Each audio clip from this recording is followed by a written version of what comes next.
Hello student, your welcome on मैं science 96 आपका स्वागत है इस चैनल पर। तो देखिए, आज हम ऐसे वीडियो के अंदर एनसीईआरटी क्लास 10th की साइंस का पहला चैप्टर कवर करेंगे, पहला चैप्टर पढ़ेंगे। पहला चैप्टर का नाम है रासायनिक अभिक्रियाएं एवं समीकरण। तो ये हम इसी चैप्टर के बारे में ही पढ़ेंगे। हम इस वीडियो में एक वीडियो में पूरा चैप्टर नहीं पढ़ सकते, इसलिए हमको ऐसे चैप्टर को टुकड़ों में पढ़ना पड़ेगा। कम से कम 2-3 वीडियो में पढ़ना पड़ेगा। हम पूरी डिटेल पढ़ करके चलेंगे ताकि वार्षिक एग्जाम में क्वेश्चन आए तो उसका आंसर हम दे सकें। ठीक है ना? तो जो विद्यार्थी इस वीडियो को पहली बार देख रहा है, अगर उसको गणित और विज्ञान का पूरा सिलेबस वार्षिक एग्जाम तक पढ़ना है मेरे साथ, फ्री में ही पढ़ाऊंगा मैं भैया। अगर आपको पूरा कोर्स करना है गणित और विज्ञान का तो इस चैनल को सब्सक्राइब कर लीजिए, बेल आइकन का बटन दबा लीजिए और वीडियो को पूरा देखना और अपने साथी हैं उनमें शेयर कर देना इस वीडियो को। तो चलिए हम स्टार्ट करते हैं पहला अध्याय।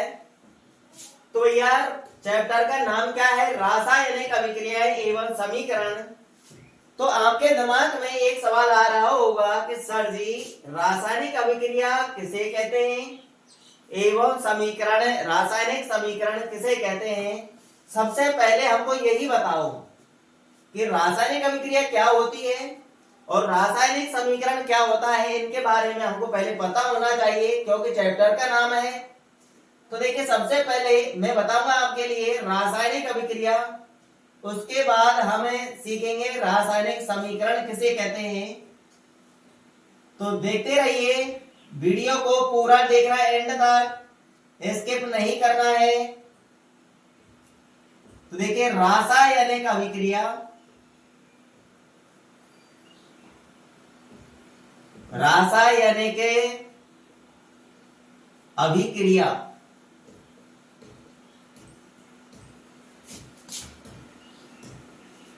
तो भैया एक काम है करना, आप एक नोट बुक मंगा लेना मोटी वाली और प्रत्येक टॉपिक को उसमें नोट करते जाना ताकि आप इसको बाद में पढ़ सके। ऑफलाइन ऑनलाइन तो आप पढ़ ही रहे हैं। तो देखिए, रासायनिक अभिक्रिया किसे कहते हैं? तो जब कोई पदार्थ, यानी जब कोई पदार्थ स्वयं क्रिया करे या फिर किसी दूसरे के साथ क्रिया करे और क्रिया करके एक नया पदार्थ बनाए, क्या बनाए? एक नया पदार्थ बनाए, नए रासायनिक गुणधर्मों वाला। तो इस प्रकार से जो अभिक्रिया होती है उसे हम रासायनिक अभिक्रिया कहते हैं। तो यहां पर देखिए, पहले हम परिभाषा लिख लेते हैं। तो रासायनिक अभिक्रिया किसे कहते हैं? तो इसकी परिभाषा है आपकी, जब कोई पदार्थ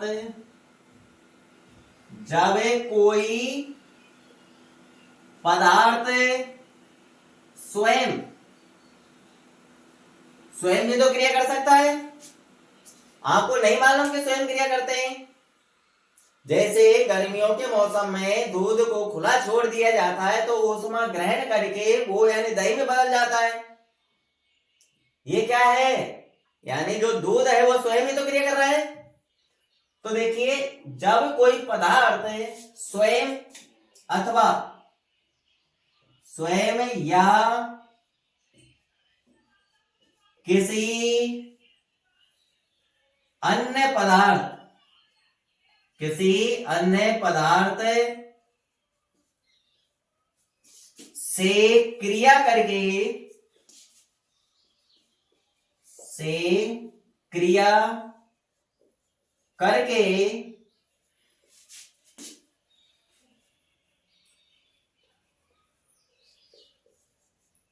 एक या एक से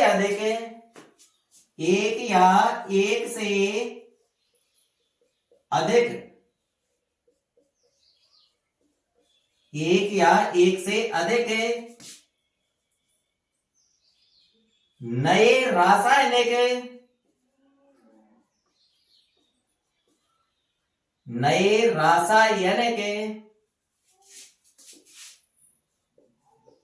गुणों वाला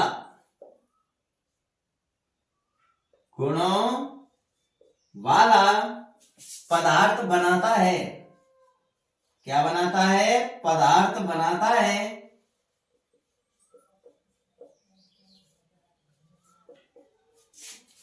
उसे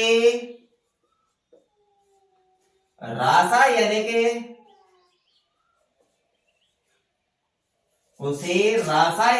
अभिक्रिया कहते हैं। क्या कहते हैं? रासायनिक अभिक्रिया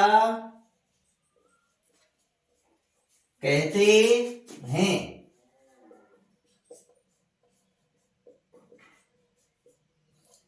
परिभाषा को दोबारा रिपीट कर लीजिए। यानी जब कोई पदार्थ स्वयं क्रिया करे या किसी अन्य पदार्थ से क्रिया करके एक या एक से अधिक अभिक्रिया होगी तो एक भी पदार्थ बन सकता है, एक से अधिक भी बन सकते हैं। इसलिए हम लिखेंगे एक या एक से अधिक नए रासायनिक गुणों वाला पदार्थ बनाता है। जब क्रिया करके जो नया पदार्थ बनता है तो उसके रासायनिक गुणधर्म तो नए ही होते हैं, अलग होते हैं पहले वाले पदार्थ से। जैसे दूध से दही का बनना, यानी दही के जो गुण हैं वो दूध से बिल्कुल भिन्न ही तो है या नहीं है? इसलिए नए रासायनिक गुणों वाला पदार्थ बनाता है, उसे हम रासायनिक अभिक्रिया कहते हैं। आ गया समझ में? परिभाषा याद कर लेना, रटने की आवश्यकता नहीं है, समझना है। यानी जब कोई पदार्थ स्वयं क्रिया करे या फिर किसी अन्य पदार्थ के साथ क्रिया करे, क्या हो अन्य पदार्थ से क्रिया करके एक नया पदार्थ बनाए नए रासायनिक गुणों वाला, तो इसे ही हम क्या कहते हैं? रासायनिक अभिक्रिया कहते हैं। अपनी भाषा में याद कीजिए, ठीक है ना? तो इस प्रकार से ये हो गई आपकी रासायनिक अभिक्रिया। अब यहाँ पर सर जी हमको यानी रासायनिक अभिक्रिया के एग्जाम्पल बताओ कि एग्जाम्पल क्या क्या है। हमको ऐसे एग्जाम्पल बताओ जिनमें रासायनिक अभिक्रिया हो रही है। तो भैया देखिए मैं बताता हूं आपके लिए। पहला तो हमने अभी अभी बताया है, यानी गर्मियों के मौसम में दूध को खुला छोड़ देने पर वो दही में बदल जाता है। तो देखिए गर्मियों के मौसम में एक उदाहरण तो हमको यही लिखना है, गर्मियों के मौसम में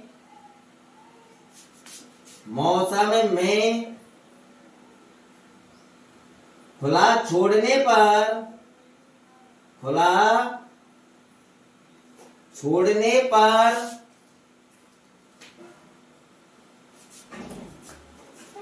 गर्मियों के मौसम में, अब खुला किसको छोड़ रहे हैं ये तो हमने लिखा ही नहीं। गर्मियों के मौसम में दूध को, किसको? दूध को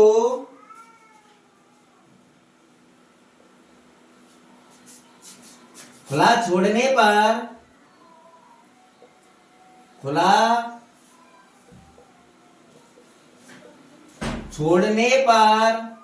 किस में बदल जाता है? दही में बदलना। दही में बदलना लिख लो या फिर परिवर्तित होना। ये क्या है भैया? एक रासायनिक अभिक्रिया का उदाहरण है। गर्मियों के मौसम में सबको पता है, जिनके घर में दूध हो रहा है, और अक्सर सभी जानते हैं दूध घर में हो या न हो, गर्मियों के मौसम में दूध को खुला छोड़ने पर दही में परिवर्तित होना क्या है? एक रासायनिक अभिक्रिया हुई है। सर जी एक एग्जाम्पल से काम नहीं चलेगा, एक और बताइए। और देखिए भैया, नमी या आर्द्र वाले स्थान पर अगर हम लोहे की कील को या तवा को, लोहे की कोई वस्तु होनी चाहिए, अगर उसको हम खुला छोड़ देते हैं जहां पर नमी है, आर्द्र है, ठीक है ना, तो उस कील का क्या होगा, यानी वो जंग में बदल जाएगा। आपने देखा होगा लोहे की वस्तुएं यदि खुले मौसम में पड़ी हो तो कुछ समय बाद उस पर यानी जंग की एक परत जम जाती है, सभी परिचित है। तो क्या हुआ, लोहा किस में बदला भैया, जंग में बदला। तो लोहा जंग में बदल रहा है तो उसके बीच में क्या हो रही है, एक अभिक्रिया हो रही है। क्या हो रही है, अभिक्रिया। जो कैसी अभिक्रिया भैया, एक रासायनिक अभिक्रिया है। क्या है, रासायनिक अभिक्रिया। तो देखिए यहां पर दूसरा एग्जांपल लिख लेते हैं। लोहे की कील को, लोहे की वस्तु होनी चाहिए, ये जरूरी नहीं है कि मैंने कील लिख दिया कि आप भी कील ही लिखे। आप तवा लिख दो, लोहे की गाटर लिख दो, लोहे की कोई वस्तु लिख दो, कुछ भी लिख लो। तो लोहे की कील को नमी या आर्द्र वाले स्थान पर, नमी या आर्द्र वाले स्थान पर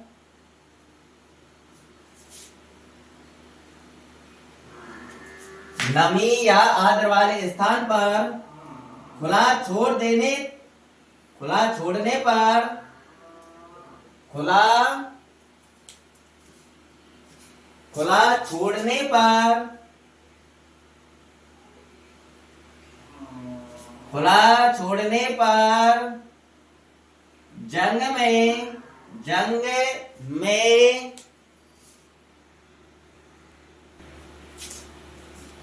खुला छोड़ने पर जंग में बदलना। ये क्या है भैया, एक रासायनिक अभिक्रिया का उदाहरण है। ये दोनों में कम आते हैं या तो देखा है हमने। तो देख गर्मी है और लोहे की कील को नमी या आर्द्र वाले स्थान आती है। तो ये भी हमने वो देखे हैं। जो एग्जाम्पल दीजिए सर, से दो से काम नहीं चलेगा तो भैया यानी एक एग्जाम्पल और हुई है। आपने अंगूर देखे हैं, अंगूर,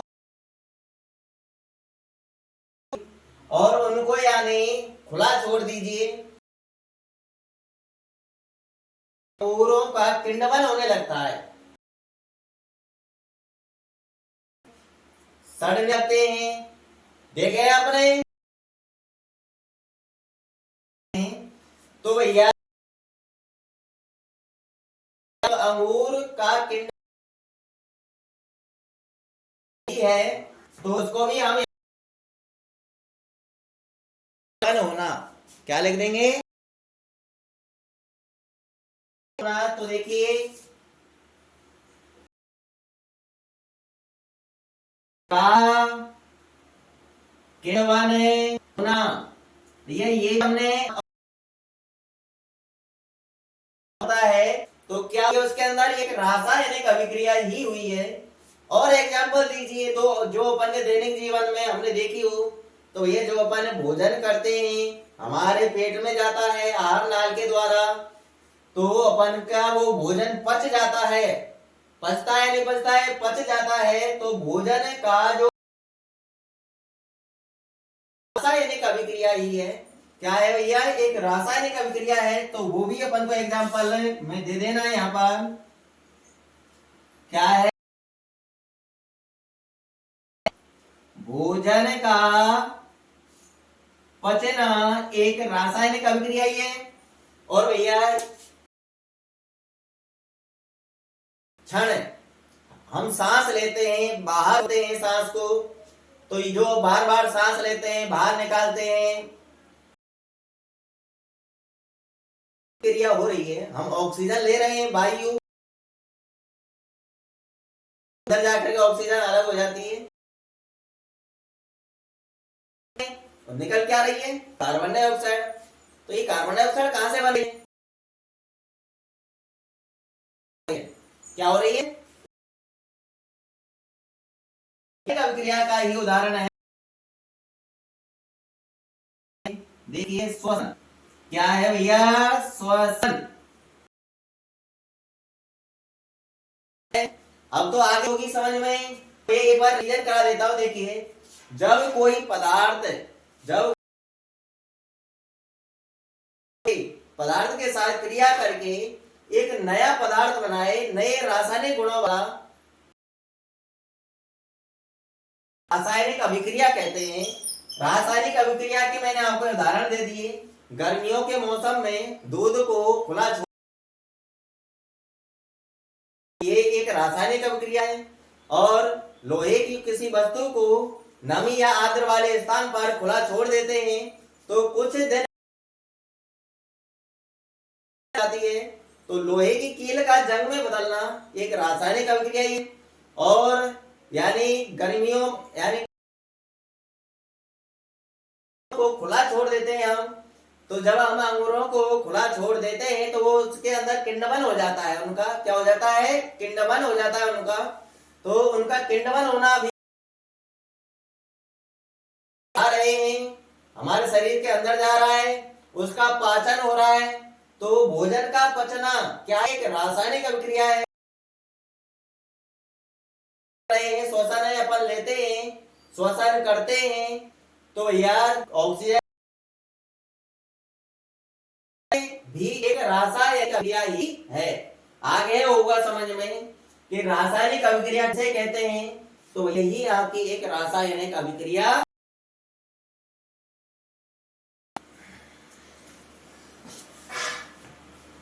वीडियो को भैया लास्ट तक देखना। क्या पढ़ेंगे, रासायनिक समीकरण। तो देखिए रासायनिक समीकरण से कहते हैं, रासायनिक समीकरण क्या होता है, तो देखिए समझिए रासायनिक समीकरण किसे कहते हैं।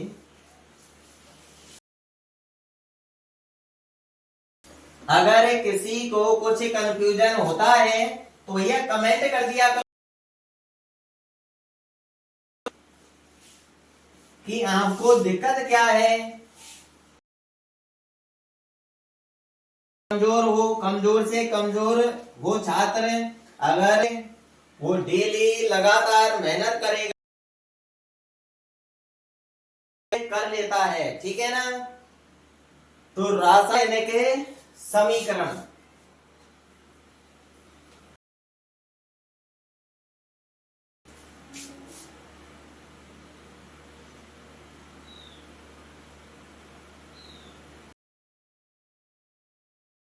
समीकरण देखिए। अब देखिए हमने रासायनिक अभिक्रिया पढ़ी, यानी रासायनिक अभिक्रिया क्या एक से अधिक पदार्थ बना सकता है, या फिर एक पदार्थ से दूसरे पदार्थ से क्रिया करके एक नया पदार्थ बना सकता है। एक या दो या एक जो भाग लेते हैं उनको कहते हैं हमें अभिकारक, लिखा दूंगा अलग से। और अभिक्रिया के बाद जो नया पदार्थ बनता है उसे कहते हैं हम उत्पाद। क्या कहते हैं, उत्पाद। तो रासायनिक अभिक्रिया के दौरान क्रिया को अभिकारकों एवं उत्पादों के प्रतीक प्रदर्शित करना ही रासायनिक समीकरण कहलाता है। क्या कहलाता है, रासायनिक समीकरण। तो देखिए यहां पर रासायनिक अभिक्रिया को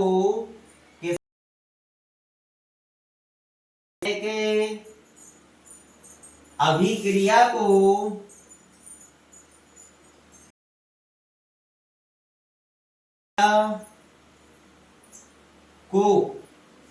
अभिकारकों एवं उत्पादों,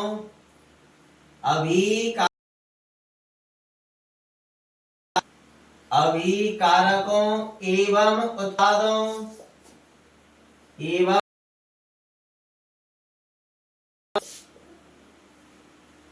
के प्रतीक, अभिकारकों एवं उत्पादों के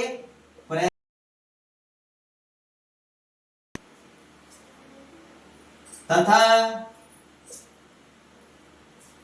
रासायनिक सूत्रों के द्वारा, रासायनिक सूत्रों के द्वारा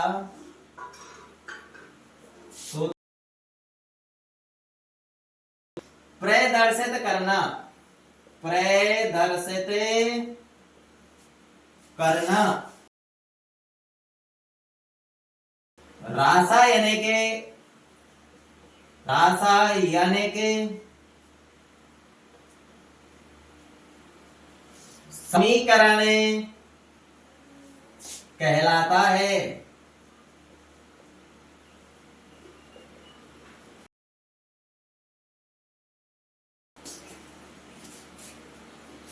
देखिए, किसी रासायनिक अभिक्रिया को, यानी जो कोई रासायनिक अभिक्रिया होगी, पदार्थ स्वयं क्रिया करके एक नया पदार्थ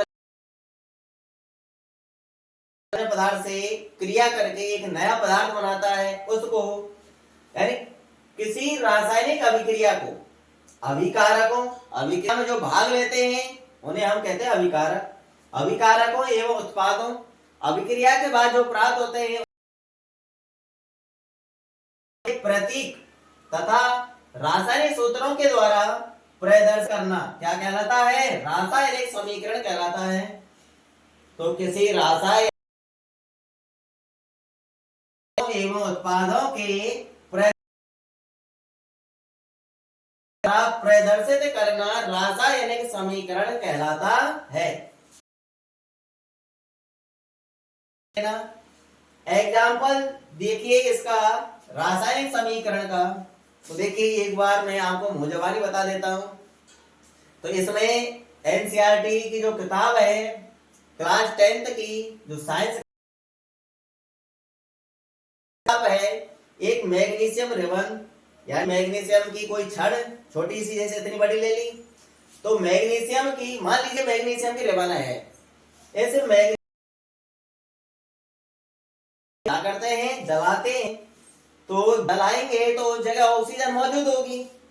तो ये जो मैग्नीशियम की जो रिबन है, ये ऑक्सीजन से क्रिया करके मैग्नीशियम ऑक्साइड बना लेगी। मैग्नीशियम ऑक्साइड का एक चूर्ण, तो उसे हम क्या कहेंगे, एक सफेद रंग की राख प्राप्त होगी मैग्नीशियम की रिबन को जलाने पर। तो उसे राख को हम मैग्नीशियम ऑक्साइड कहते हैं। क्या कहते हैं? मैग्नीशियम।